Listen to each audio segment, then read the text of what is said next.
warzuqna ya Allah fahman nabiyyin wa hifdzal mursalin wa ilhamal malaikatil muqarrabin. Malam ya alhamdulillah urang dikersakeun ku Gusti Allah bisa kumpul di dieu babarengan jeung Syekh Abdul Aziz Abidin. Nu malam ieu urang kumpul diundang ku Haji Agus Salim, khususna pisan ku Muhammad Haji Rusli. Anjeunna gaduh pamaksadan rek nyundatan, kabeneran nyundatan mah geus, tinggal ayeuna bersyukur ya, syukuran ka Gusti Allah. Salamet nu disundatanana salamet, nu nyundatana salamet, anu boga maksudna ialah syukuran ke Gusti Allah Subhanahu wa ta'ala. Cerita tentang nyundatan di urang boga sejarah. Di urang teh aya Sunan Prabu Kian Santang anu terletak ayeuna di Godog,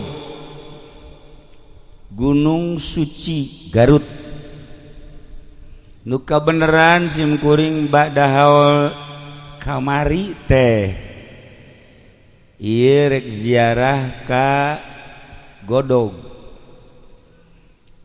Haji Agus Salim bisik-bisik, kemudian Haji Rusli ka bumi nyuhunkeun ngariung malam Jumat anu bertepatan simkuring rek ka Garut ziarah.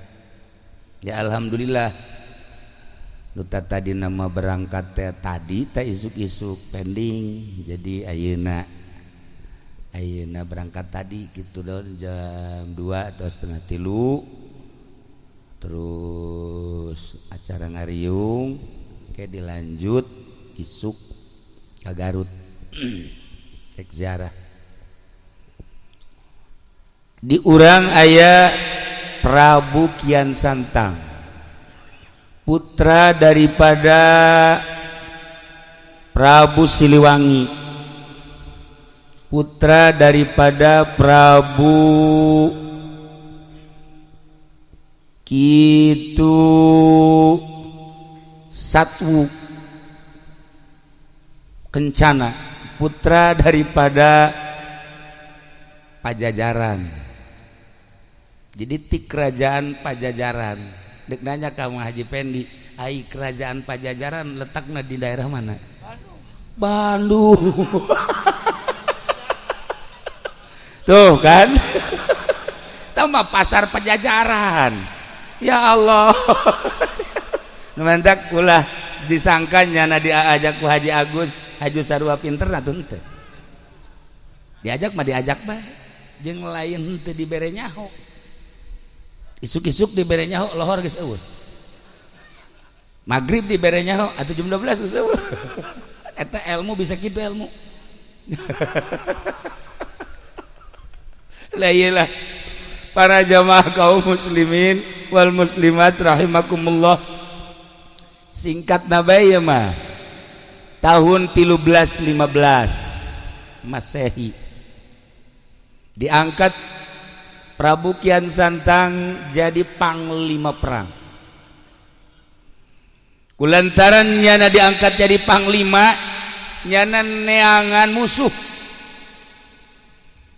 Di Bogor sahanu jago, di Jawa Barat sahanu jago, di luar Jawa Barat sahanu jago. Bebejalah kabapana Prabu Siliwangi, abah kula diangkat jadi jelema sebagai panglima perang. Asana datang ka saat ieu can nyaho ka getih kula. Hayang nyaho ka getih kula tunjukkeun bejakeun saha nu panggagahna khususna di Jawa Barat umumna mah di Indonesia atau di dunia. Eta bapana teu bisa ngajawab,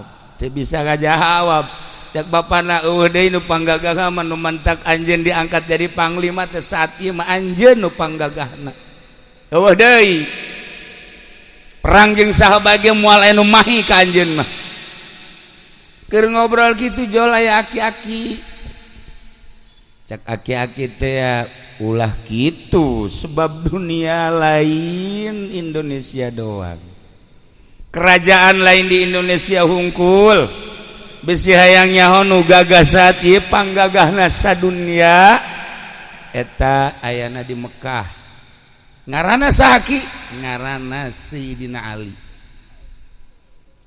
barang geus gabejaan kitu les eueuh aki-aki nyana terus bae neangan jalan ke Mekah yang gapanggih jeung Sayyidina Ali padahal Sayyidina Ali teh kapan geus maot jauh.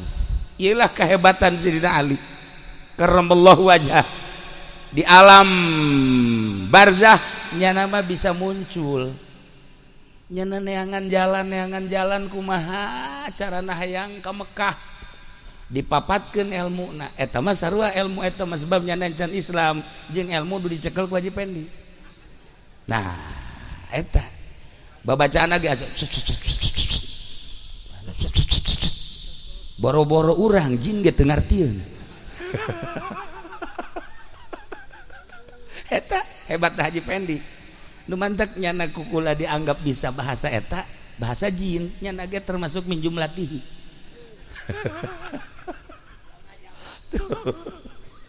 akhirnya dibaca babacaan eta langsung sehiber datanglah ka Jidah begitu datang ke Jidah luak liek tanyaeun eueuh begitu tanyaeun eueuh ka saha ieu sinanya katinggali di kajauhan aya aki-aki diudag ku nyana barang diudag beneran kapanggih jeung aki-aki tadi ditanya mirip-mirip jeung anu harita aya di kerajaan aki-aki teh asa siga kieu lah lamun ku urang di deuleu meureun siga si eta bae aki-aki teh ngana itu mah gagah ieu mah wallahu alam tah barang nanya aki ari ieu nagara naon Jidah Jidah ke Mekah deket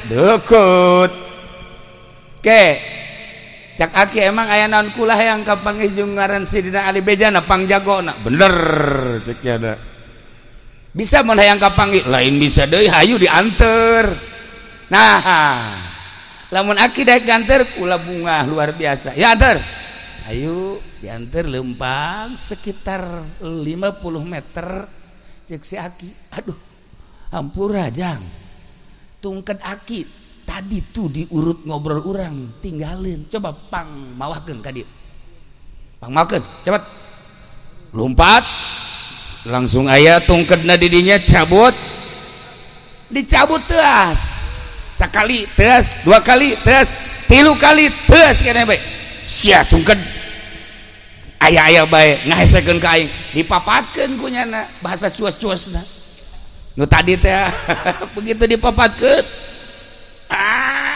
diangkat Masya Allah lain kaluhur beki kahandap sakali deui angkat make papat anu luar biasa beki kahandap katilu kali dinyakeun kaluar getih sabulu-bulu didinya nyana ngahulang si aki datang deui jang aya tungkedna aya atuh lain diangkat beuh ki horeng ieu mah tungked meureun jadi ka jero teu bisa kaangkat ya baki teu bisa kaangkat coba ku aki bismillahirrahmanirrahim diangkat jababari Masya Allah cekian santang babacaanna kok aneh cek aki-aki ente boga kesulitan naon bae bacaan bismillahirrahmanirrahim lawang hese dibukana sok bacaan bismillahirrahmanirrahim mantap Haji Pendi pernah harita lawang na dikunci maca bismillah ngencengan horegan bismillah ge lain sa bismillah nah lamun bismillah make sungut doang mah atuh pamalingan ge bisaeun. Atuh pamalingan ge bisaeun, DPR ge bisaeun maca bismillah. Atuh pan wallahu alam ka dituna mah. Ya pemerintah ge aya di ceramah maca bismillah heula, ngan nyaho ingetna ka Allah eta bismillah nyaho ingetna ka mana? Coba, pemerintah sih mah jahe. Dasar pikiranna ka jahe mah. Waduh, dasar pemajikan keur maot geus maot, inget tak adinya bae nya. Berarti bener ya mah ya. Tadi di mobil ge cenah kira-kira di Cikarang aya tuh aya mah aya sanu daekeun. Ya Allah ya Rabb. Nah, bacaan bismillah. Akhirna nanyakeun manehna ki baca bismillah eta aya syarat henteu lamun hayang manjur. Aya. Syaratna kumaha? Syaratna kudu maca 2 kalimat syahadat. Nah, engke bae heula kita mah urusan maca 2 kalimat syahadat, penting kula kapanggih heula jeung Sidina Ali. Hayu, hayang kapanggih jeung Sidina Ali mah hayu. Diajak ku si Aki lempang di jalan aya nu nanya. Cek nu nanya teh, Tuan Ali bunyi di mana? Kagetnya na. Ti anu lempang deui. Ki aya deui nu nanya, Sidina Ali di mana? Mun bahasa urang nya bahasa Arab. Ti anu beki pertanyaan bae dina hatena asala ieu Sidina Ali heuh asala ieu cek tilu kali jelema nya sasalaman nya nanya nya pelukan akhirna nya nanya ka ieu ye kanu katilu mun cek urang mah ari ieu emang saha nu asli ieu lah Sidina Ali masyaallah cek nya atuh langsung ditangkep atuh lain bebe jati tadi ngisin-ngisin kula bae paingan eta tungked kukulan diangkat teu bisa aju ku anjeun mah bisa. Nah kuari geus kajahoan bahwa kula Sidina Ali ente kan di Indonesia teh neuk neangan jago neuk hayang tarung henteu boro-boro tarung jeung jelema ngangkat tungked geus teu kuat tah jelema arif wali Allah kekasih Allah teu kudu gelut deuk dakwah teh ngarupa bae henteu kudu saudara atuh ieu mah ieu jadi pendi mun dakwah lain ngalobaan Islam lain ngalobaan lain lain yakin ngalobaan lain bahkan anak nage arindit ayelah akibat lalagaan dakwah nu asli seperti tadi bil ahwal bil af'al karak bil aqwal. Masya Allah karim kos gitulah akhirnya dipeluk sangat jadi peluk kula menta jampe nu tadi cek Sayyidina Ali bisa dibikin jampe nu tadi asal maca 2 kalimat syahadat ayeuna kaula dek baca 2 kalimat syahadat sok dibaca asyhadu an la ilaha illallah wa asyhadu anna muhammadar rasulullah beres langsung berangkat ke Indonesia hibar teu bisa lantaran babacaan nu tadi makan babacaan Hindu kuari makan geus Islam kunyana dibaca babacaan nu tadi teu manjur akhirna maca bismillahirrahmanirrahim rada hampang tapi can bisa hibar rada hampang coba Bang Haji bismillah coba kikituan coba baca sekali baca 2 kali 3 kali dibere cara ku Sidina Ali hei anjeun teh ayeuna geus Islam deuk hiber ka Indonesia moal bisa make bahasa jeung wirid anu sok dipake ku anjeun bacalah bismillah jeung bacalah ieu wali bejakeun anu ieu nama bismillah na baca 9 kali ulah napas tambahan baca ieu beureum sok berangkat dibaca sesuai jeung perintah Sidina Ali datanglah ke Bogor tidinya menghadap ke bapakna bebeja bahwa kaula selama ieu teu aya nang tangan Sidina Ali nu gagah teh ternyata lain sembarangan horeng gagah teh gagah zahiran wa batinan kula geus asup Islam bendulah Prabu Siliwangi akhirna indit Prabu Siliwangi geus teh indit tetep bae anjeunna kan diangkat jadi panglima terus dakwahnya terus ngajakan Islam ngan harita aya jelema nu ngomong Prabu ari anu Islam mah biasana sok disundatan. Nah cek badan kula ge inget kula ge harita ku Sidina Ali disundatan cek yana. Maka wari ente nu paheula disundatan mangga disundatan ku nyana disundatan kabeh henteu disesakeun jang pamajikanana jeung tunggul-tunggulna beak kabeh didinya lah langsung ngagoler bae lah atuh kabeh beak. Maka pas di daerah anu disundatan paeh teh eta teh lemburna ngaranna Islam Salam Islam Salam nah atawa Islam Nunggal nu kabelah dieuna dibahasakeun ku urang Garut mas Salam Nunggal tadi nama Islam Nunggal kulantaran rada hese dilempengkeun Salam Nunggal. Tidinya Sidina Ali ke Mekah deui hayang kapagih jeung Sidina Ali lantaran nu disundatan paeh bebeja nyana Tuan Ali hampura kula di ditu nyundatan kok kula mah teu paeh ai itu mah paeh kumaha cara nyundatanna dibeakeun kabeh atuh deuleuh deuleuh nu maneh beak henteu atuh ulah kabeh maka dibere cara nyundatan ku Sidina Ali netalah seperti pengkong-pengkong nu baraheula akhirnya langsung merdeka Indonesia kujara di sundatan simpreng nah iyalah sejarah nyundatan di samping eta Prabu Siliwangi kaditu deui guguru nyundatan oge guguru keislaman untuk keyakinan supaya mantap deui nyana di ditu diganti ngaranna nu tatadina Prabu Kian Santang diganti ku Sidina Ali menjadi Sunan Rahmat baliklah ke Indonesia.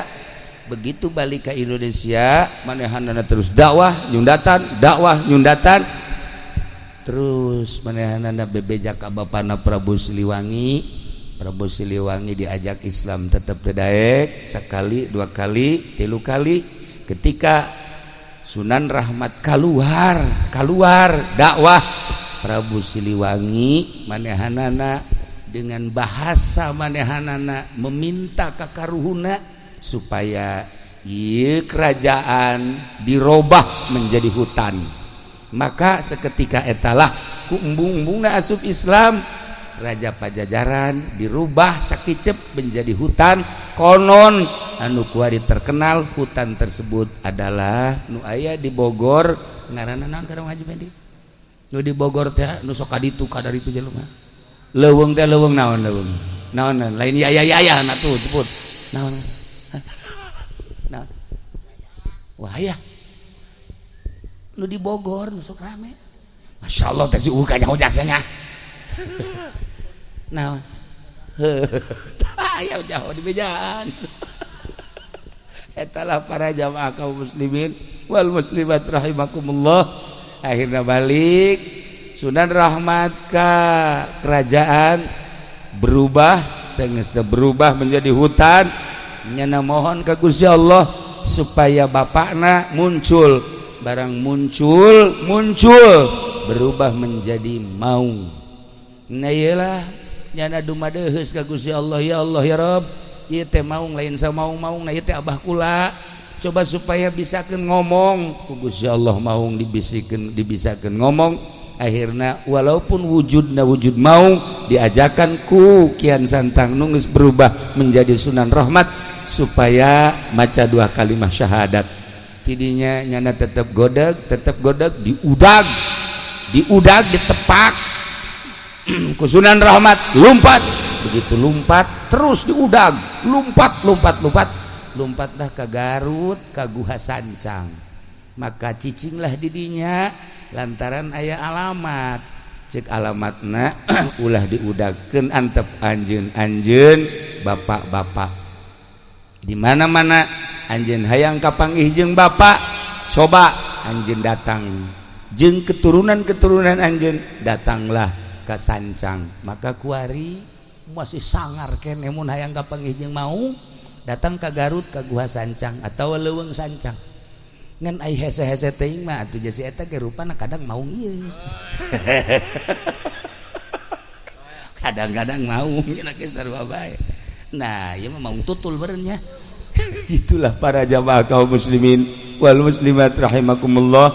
Akhirna baliklah Sunan Rahmat ka Pajajaran nu geus berubah menjadi leuweung nyana nyokot taneuna. Sageus nyokot taneuh dipuatkeun ke peti sekitar segede kieu petina ye dibawa ku nyana hasil istikharah manehanana ieu peti nu geus aya taneuhan bakal jadi ciri di mana peti ieu godeg peti ieu godeg teh oyag-oyagan robah berarti kula cicing di dinya tafakur sampai maot dibawalah ke Gunung Tasikmalaya ditenden di dinya selama 1 minggu terobah tegodeg dibawa deui ke Gunung Cirebon Gunung Cermai dibawa ditenden deui di hareup nyana bertafakur ka Gusti Allah saminggu cicing bae terobah tegodeg dibawalah ke Gunung Suci Garut ditenden ka karak sapeting doang ieu geus godeg. Nah berarti kaula kudu cicing di dieu dirobah godeg teh menjadi godog. Gitulah para jamaah kaum muslimin wal muslimat rahimakumullah. Terus banehanana tafakur, terus banehanana mujahadah di gunung eta, lain berarti can jadi wali Allah untuk terus naikkeun makomnya na, naikkeun pangkatnya na, jeung embung balik deui ka Pajajaran, kerajaan-kerajaan diserahkeun kabeh ka ahli waris anu sejenna manehanana mah hirup menyendiri tafakur eueuh nu nyaho mujahadah riyadhah terus di gunung suci datang ka mautna. Gitulah para jamaah muslimin wal muslimat cerita asal usul tentang nyundatan. Berkeliaranlah akhirna guru-guru anu bisa nyundatan asli dati Sunan Rahmat terus ke Karawang, terus ke Cikarang, terus ke Tangerang, terus ke Serang, terus ke mana-mana baheula mah di Sundatan sekaligus aya babacaan khusus di Sunan Rahmat ti dituna ti Sayyidina Ali karramallahu wajhah. Gitulah para jamaah kaum muslimin wal muslimat rahimakumullah. Maka maotlah anjeunna di luhur gunung suci godog mutatadina godeg, kemudian aslina nyana ngaran Prabu Kian Santang dirobah diganti ku Sayyidina Ali menjadi Sunan Rahmat Suci Godog, berarti keturunan Pajajaran. Nah iyalah anu terus dakwah alhamdulillah Jawa Barat khususna umumna nyebrang terus ke Lampung terus ke Kalimantan ialah Sunan Rahmat Suci nunyana mengakhiri hirupna sorangan di luhur gunung. Mantak besi aya di Cikarang kuari anu haju hirup sorangan eta ge buat teuing ulah sok suuzon meureun nya eta ge termasuk aya tetesan gede hutang. Gitulah para jamaah kaum muslimin wal muslimat rahimakumullah. Lantaran baturku lagi kadang-kadang nu ieu nyorangan kadang-kadang ditanya gitu dek nembalan atuh horenganan henteu jauh urusanana seperti itu tadi. Para jamaah kaum muslimin wal muslimat rahimakumullah. Nah sesuai jeung naon gitu garana hajat ieu sesuai jeung maksud Haji Rusli nyundatan silsilah nyundatan seperti tadi. Insyaallah simkuring malam ieu istirahat kemudian isuk menuju Garut ziarah ka Raden Rahmat diangkat menjadi kitu Prabuna dileungitkeun sebab eta mah kehinduan baheula maka dijadikeun adalah ngaranna Sunan eta asli nama cek Sunan Ampel adalah sungsuhunan eta pangluhurna mun di bangunan geus lamun aya seorang wali kahiji kadua katilu geus jadi mursyid maka disebutlah sunan. Kuari ge loba ye di Cikarang sunan loba alhamdulillah kula ge ngadenge Karawang Cikarang geus loba sunan ye masyaallah karim alhamdulillahirabbil alamin eta mah kudu hubunganana jeung nu gendut teh di dieu sakara sanen sunan sanen sebab nyana di ditu aya kali jodoh. Para jamaah kaum muslimin wal muslimat rahimakumullah, ila para aulia Allah lamun wali sanga geus jelas Cirebon kemudian Banten aya hiji nu mencil di dieu ieu adalah Sunan kitu Raden Rahmat anu nyana diangkat jadi panglima 13 15 kemudian 13 50 manehanana naik ke gunung lamun 15 13 datang ke 15 50 seberapa tahun eta berapa tahun 77 tahun nyana naik ke gunung 7 tahun di luhur gunung wafat. Insyaallah sekilas di sejarah kewalian aya lamun dicaritakeun kitu guru-guruna kabeh terterang ngaran-ngaran keluargana terterang ngaran-ngaran nyana di pajajaran kamanehna kalima kemudian anak-anakna Prabu Siliwangi kabeh terterang dan lain-lain sebagainya aya selembaran-selembaran di kitab-kitab anu teu bisa dijual belikeun ieu mah nyaritakeun sejarah tentang asal usul Nyundata. Besi Bang Haji Pendi hayang disundatan kedua kali insyaallah di dieu besi aya rangda umurna kira-kira 35 tahun bikin ka Haji Mamin tapi lamun aya nu 80 ka manehna sagitulah ala kadar tisim kuring. Nah maka terakhir kitu hapunten dina samudaya kalepatan